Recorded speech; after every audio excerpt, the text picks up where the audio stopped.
Jamal was not looking for trouble that morning. He was just walking through the city, coffee in one hand, phone in the other, doing what millions of people do every day without thinking about it. But the glasses on his face were different. They were not ordinary glasses anymore. They were connected to an AI system that could recognize faces, analyze public records, and pull up information in real time. So when a stranger walked past him on the sidewalk, Jamal saw something most people never get to see. Not the man's name, not his job, not his social media profile. He saw a warning. A hidden criminal history indicator flashed in his glasses, and suddenly the stranger did not look like a stranger anymore. That is where the idea gets disturbing, because the moment a machine can identify people before they speak, it stops feeling like a gadget and starts feeling like a second layer of reality. Jamal is still standing on the sidewalk, still holding his coffee, still pretending this is normal.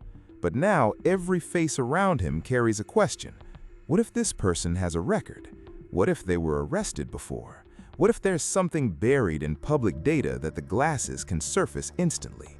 And once that thought enters your head, the whole city starts looking different. Every passerby becomes a possible story. Every face becomes a file. Every conversation becomes a risk. Before we get into that, if you enjoy these kinds of strange investigations where technology turns ordinary life into something weirdly cinematic, subscribe to Big Frank Tech. Around here, we do not just ask what technology does, we ask what happens when it starts changing the way people see each other. The first thing Jamal notices is that the glasses are not behaving like a normal camera. They are not just recording, they are interpreting.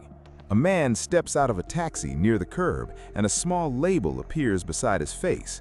Another person stands near the train station entrance and a different warning icon flickers for a second before disappearing. Jamal slows down. He is not even sure he wants to know what the system is pulling from, but once the information is there, it becomes hard to ignore. The glasses are treating the world like a living database. That is the strange power of this scenario. Jamal is not a detective. He is not a police officer. He is just an ordinary person wearing smart glasses that can surface information faster than a human mind can process it. If the glasses can link faces to public records, search data, court records, or open source intelligence, then every person he sees might carry a hidden history. Some histories would be minor. Some would be nothing more than old mistakes, dismissed charges, or records with no meaningful context. But some could be serious, and that's where the line between convenience and danger starts to blur. Because the problem is not only that the glasses can know things, the problem is that Jamal might not know how much context is missing. A name alone is not a story. A record alone is not the whole truth. But an AI system with enough access can make everything feel immediate, direct, and complete even when it is not.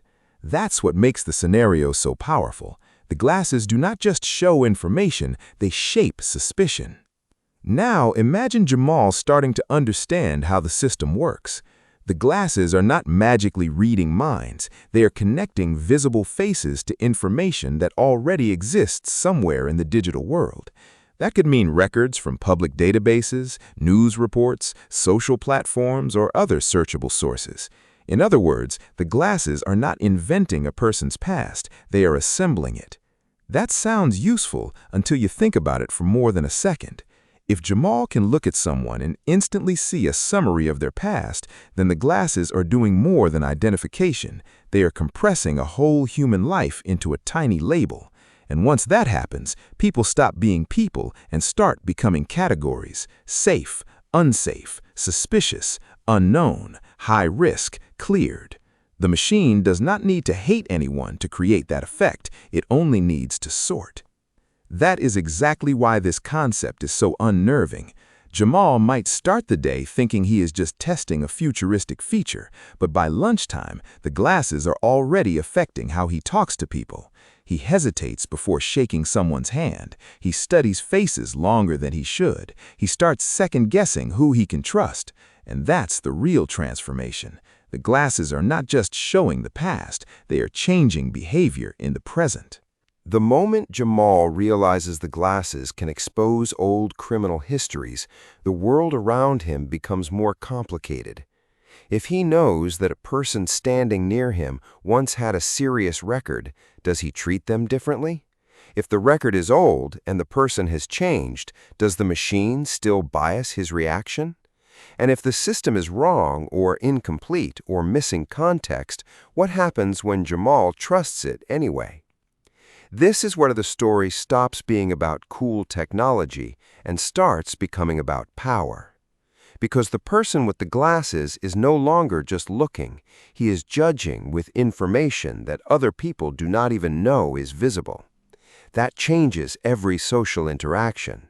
It changes how a stranger is greeted, how a conversation begins, how a nervous smile is interpreted, and how a hand is extended or withheld. Jamal could walk into a room full of people and know more about each face than he knows. That asymmetry is what makes the technology so powerful and so dangerous. And then there is the deeper problem. If this becomes normal, people may start living under the assumption that their past can follow them everywhere, in full color, instantly available to anyone wearing the right device. That means the glasses are not just a personal tool, they are a social amplifier. They can turn history into immediate pressure. They can turn memory into surveillance, and they can turn ordinary public space into a place where nobody is ever fully anonymous again. At some point, Jamal stops focusing on the strangers and starts thinking about himself. That's when the story gets uncomfortable in a different way. If the glasses can reveal other people's history, what are they revealing about him? What parts of his own life are already out there, waiting to be connected by a system powerful enough to search? The question does not go away just because he takes the glasses off.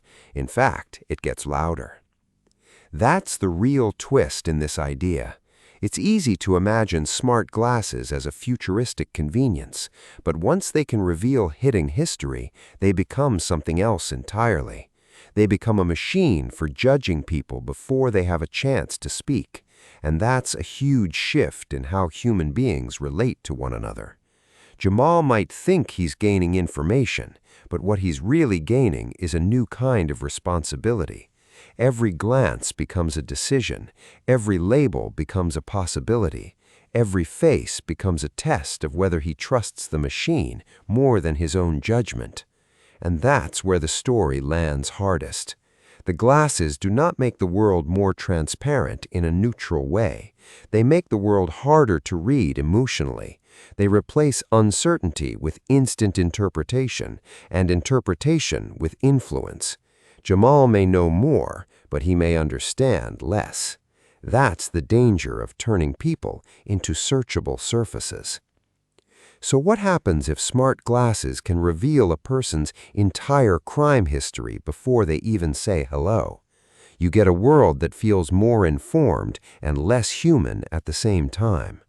On the surface, the glasses offer safety, awareness, and instant context, but underneath that, they create suspicion, bias, and the temptation to treat people as records instead of individuals. Jamal started the day thinking he was just trying out a new piece of technology. By the end of it, he's learned something much bigger. A device like this wouldn't just change what people know, it would change how they look at each other.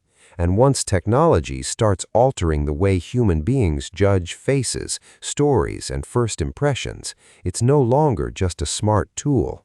It becomes a new way of seeing the world.